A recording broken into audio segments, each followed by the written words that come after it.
in a toxic working environment? Have you ever been in a toxic working environment? It sucks when it's like that, doesn't it? I mean, you don't want to go to work. You don't want to get up in the morning. You can't wait for the day to end. It like goes so slow. You know, your mind is just filled with like, I don't know, even like sometimes anger, frustration. The stress just continues to build and build and build, and even like anxiety starts to build up. In like your chest or in your gut, and even some people begin to form health problems, and then you find yourself looking for ways to get out, like your mind starts wondering and dreaming of another place maybe that you could be working where it might be better. Listen, we're talking about work culture today and the environment and what that environment actually produces. Some say that it's the management that actually controls the environment. Others say it's everybody that controls the environment. Some also say that it's the culture. Like, what's the culture of the workplace? Well, today here on the Dani Johnson Show, we are wanting to help to give you some tips that no matter what your work environment is, how can we flip it around to make it be what is healthy, what is good, what is prosperous, what actually brings, I don't know, fulfillment and satisfaction, no matter what it is that you do. You know, several companies that have figured out how to make the culture of their workplace to be something that people are looking forward to, no matter how much money they make. Here's one thing that I have found, that when the environment is toxic and the stress is high, and I'm not talking about stress because there's things that need to get done. I'm talking about stress because of the pressure and the bad communication that happens amongst the people. Then you actually demand that you get an increase. In other words, the money that you make is not worth it. The money that you make is not enough when the environment is not healthy. That's one reason why some think they need to make more money.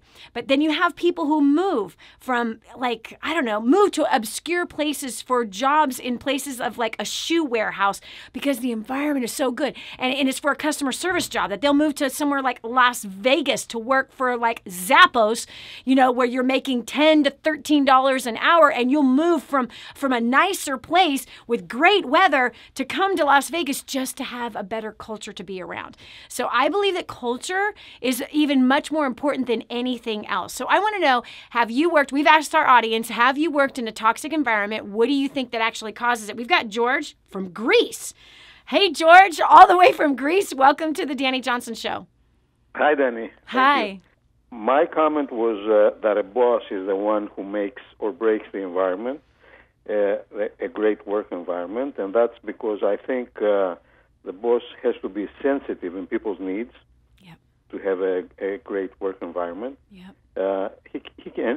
He also needs to believe, he has to be flexible, and he needs to believe that he can become a better person by managing others. Yep. In other words, he needs to believe there is value to be earned for him personally. I don't mean monetary value, but he can become a better person by managing other people. I got to tell you, I totally agree with you. I so agree with you. It is often the leadership of an organization that determines the well-being of the people. And sometimes when you've got a stressed out manager who's just like snappy and starts then to get pushy and starts to get angry and is walking in the office with a lot of frustration, that completely controls the emotions of their team. Clearly controls the emotions of their team. So there's a lot of room for improvement for sure for people in management. And if a manager has found themselves in that place where, okay, and I could hear it. I can hear the manager right now who's listening to this going, but Dani, they're not doing their job, but they're not like showing up on time. They keep missing deadlines, and we've got this goal, and they keep taking vacations, or they keep getting sick. Of course I'm frustrated. Hey, listen, I understand, man. Trust me, I understand. I've been employing people for 30 years. It's a long stinking time to be employing people and managing people for a really long time. And I can tell you, it can be frustrating. But if you are the leader of an organization, whether it's a business owner or you're in management, you really determine how well your team will perform. And this is what I've had to resort to. So yes, it is frustrating. Yes, it can make you angry. And yes, it makes you want to pull your hair out and you just want to strangle them sometimes. But that is not not, with a capital N and a capital O and a capital T, it is not going to help you hit your goal. Becoming a dictator will never help you hit your goal. Trusting your staff, believing in them, saying sorry when you've blown your top. Please forgive me. I was an idiot. Forgive me for being frustrated. You need to admit when you've messed up. You need to rise up in real leadership where you own it, when you've got these feelings of frustration and anxiety and anger yourself. And when you own it, especially before your staff, then there is trust that's going to be built. Now, I got to ask Mr. Grease another question. George. George, now, were you the boss that helped to control the environment, or did you work for somebody that controlled the environment?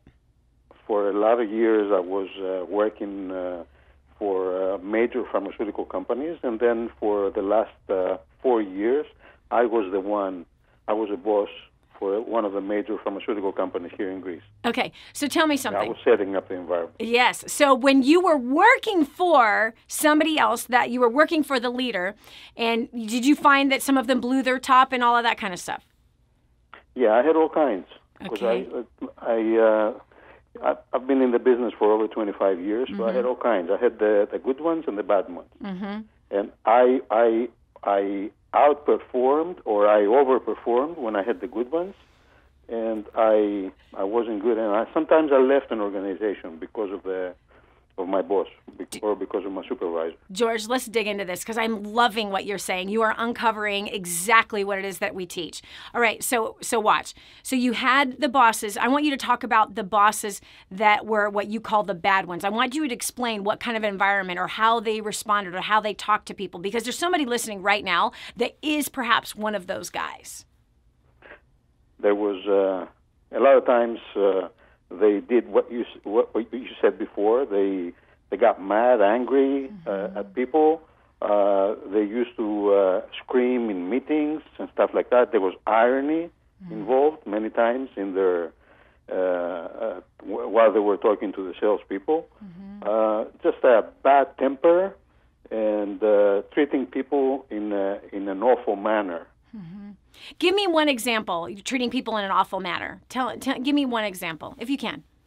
Well, I remember one really horrible situation was that we had a meeting one time, a sales meeting, and as we were going through the process, it was a closing time, and the boss was giving his speech, and then all of a sudden, we weren't catching our targets. Yep. So right at the closing, he was started screaming, hollering at us, and really, really, really, I mean, we couldn't believe it, and that was the closing of the meeting when you're supposed to feel inspired and go out in the field and bring your sales quota and stuff like that, and all of us left. We couldn't believe what had just happened, Okay, now give me, and here's what's so sad, is that they actually think that somehow that's going to work. I don't know how they think that that's somehow going to motivate their team to buy into the vision and give it their all and go the rest of the way. They're not going to. If the people know that the boss is mad, there's no pleasing him anyway, so forget about it. Now let's flip the table around, and I want you to talk about the ones that you said where you outperformed and overperformed your very best because of the leader. Well, I was in one of the major pharmaceutical companies of the world working here in Athens, and the country manager was actually from the States. I'm not going to say his name, but we were both, he was from West Virginia, actually, and he was here on a mission, a two-year mission. Wow. He was the one in every meeting that asked us to tell him or convey to him our problems. Yes. What was the biggest problems that we had and how he could help us. And that was really the only time in my life that I met a guy like that who he was a country manager, and he would come down to the salesperson and find out what the problem was. I mean, we all worked, we loved this guy, and we all worked really hard for this guy. Wow. So when you say a country manager, meaning he was in charge of the whole country of Greece. Yes. And so he would leave his high and lofty desk and high and lofty position to come and talk to the ones that were actually talking to the customers. Yeah, exactly. So awesome. I won't forget one night we were at a dinner having a meeting here in Athens, and we were going back to the hotel, and he came up to me. He was a country manager, one of those managers that you never see. Most companies, you never see them. You never talk to them. Yeah. He came up to me and he says, "George, this is a good company you're in. You have to stay here at least 5 years." Wow. Wow. Wow. Amazing. That is amazing. Now, here's what I want to know is now that you are in that management role yourself, have you found out why that one boss blew his top and screamed at people? Oh, yes. Yes, of course. Right. I had a really rough time when I was the BU manager for this company here in Athens. Yeah. I went through all kinds of things. Because I have all this experience, I managed to keep my top and never exploded. Yeah. But I can tell you this, I have become a better person by managing people all this time. You have to. I've gotten mad. I've gotten, sometimes, people talk behind your back. You hear all this. But I can honestly tell you 4 years later, I think I have become a better person. I wasn't such a good leader in the beginning, but I am a better person, and I think I am a better leader now. That's awesome. George, man, thank you so much for sharing. And man, calling in all the way from Greece. Now check it out. So it's so funny because when we are being managed by somebody, we have very little, let's say, mercy and grace for the manager, and we don't understand why they're so frustrated, right? And so when you get put in that position, all of a sudden you're like, oh, whoa, man, you want to blow your top. You want to get angry just like that bad boss it is that you had.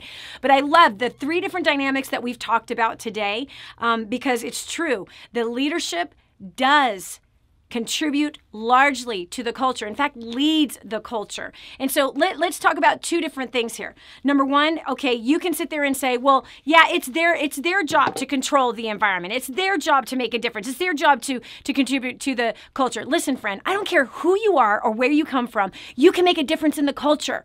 You can do exactly what this one manager from, I'm like, yeah, USA, from West Virginia, that manager that was the manager over the whole country of Greece, who usually when someone's got a title like that, they're like high and lofty way up here. But look what he did. He reached into the people that were on the ground with the customer and caring about them, reaching out to them, saying, and doing what? Advocating for the company. The receptionist can do that. The receptionist can say to the sales guy, hey, listen, you know what? I think that what you're doing is awesome. I am so grateful that you are dealing with the customer every single day and that you put up with so much stuff from them. Thank you so much for fighting for this company. It's a good company and it's a better company because you're around. The receptionist can say that. The receptionist or the warehouse man can say that. If we started contributing to each other like that, don't just depend on the boss to carry the entire load of helping an environment to be healthy. That's not right. And if you see the boss that is stressed out, have mercy, have compassion, because you one day might be in that position, and then you'll really understand why they're frustrated and angry. So what could you do for the boss? You can go to them and say, thank you so much for the opportunity you have given me. And I'm sorry if I'm doing anything to contribute to your stress. I'm doing everything I can to help it be better. And by the way, thank you for providing the opportunity. Thank you for the vision. I'm working hard every day to be able to make it succeed, doing all that I can to help it to succeed. You can do this amongst all of the staff. And friend, if you want more tips on how you can become more valuable, whether you're the guy in the warehouse or you're the person that's on the phones or you're the data entry person, it doesn't matter if you're entry level or if you're high up. Everyone can work together. And we talk about that so strongly. And we talk about that in First Steps to Wealth, which is a free book that we have for you right now. But check this out. This is so important. This is so important. Environment is everything. And you can increase your value in helping the environment to become healthy and strong and prosperous. And that's exactly what this manager that George was just talking about from West Virginia. This manager helped the morale. He had good people skills. And this is where people people skills are even so much more important than just technical management skills or technical business management skills. Because if you do not carry good people skills of understanding people, understanding what motivates them, understanding what makes them tick, rather than trying to push them to do what you want, there is a way to pull out of them what they want and to bridge these things together. And that's exactly what's in this book, First Steps to Wealth. If you go to DannyJohnson.com right now and you see this book, First Steps to Wealth, it's right on the homepage. You can download a free copy right this minute. You can begin reading page by page, step by step, the how-tos on how you can communicate in such a way that causes someone like a George to be celebrating who you are even years after you're no longer working together. Someone like George who is saying, this guy planted vision in me. Do you want to learn how to do that? That's exactly what we talk about right here in First Steps to Wealth. You want to be a better leader and you want to be somebody that's maybe at the entry level and rise yourself to the top through powerful people skills? That's right here. You want to increase your value. You want to increase your income. First Steps to Wealth, it's a free book. It's yours right now. If you go over to DannyJohnson.com, you can download the free copy. If you want a physical copy, you pay the shipping to get it to your house, and we'll send you the $15 book. The only thing I want from you, if you're taking advantage of something free from us, is I want you to write me chapter by chapter, every chapter that you're reading, and I want you to tell me how you're applying it. We don't want this to get in the hands of some tire kicker, if you will. Oh, yeah, I got another free thing. No, that's not what we're looking for. We're looking to change the economy. We're looking to change lives. We're looking for people to increase their income, and also in this book, what to do with the income once you've increased your income. We're looking for people that want to set the right example for their families and their businesses for everybody else to follow. We're looking for true leadership to rise up out of an ash heap and do something great. So do not get this if you're just going, I got another freebie. I ain't looking for freebies, friend. We're looking for people that are going to get results. So go get your copy today and write me every chapter and how you're applying it. This is Danny Johnson. We'll continue again tomorrow with another topic that's going to give you a nice shot in the arm to move your life ahead. God bless. Have a great one. If this episode was an encouragement to you, go to DannyJohnson.com and share it with your friends now. You never know who else needs to hear it. This has been The Danny Johnson Show. Join us every weekday at 7 a.m. for more insights that will help you get to the life you've always wanted.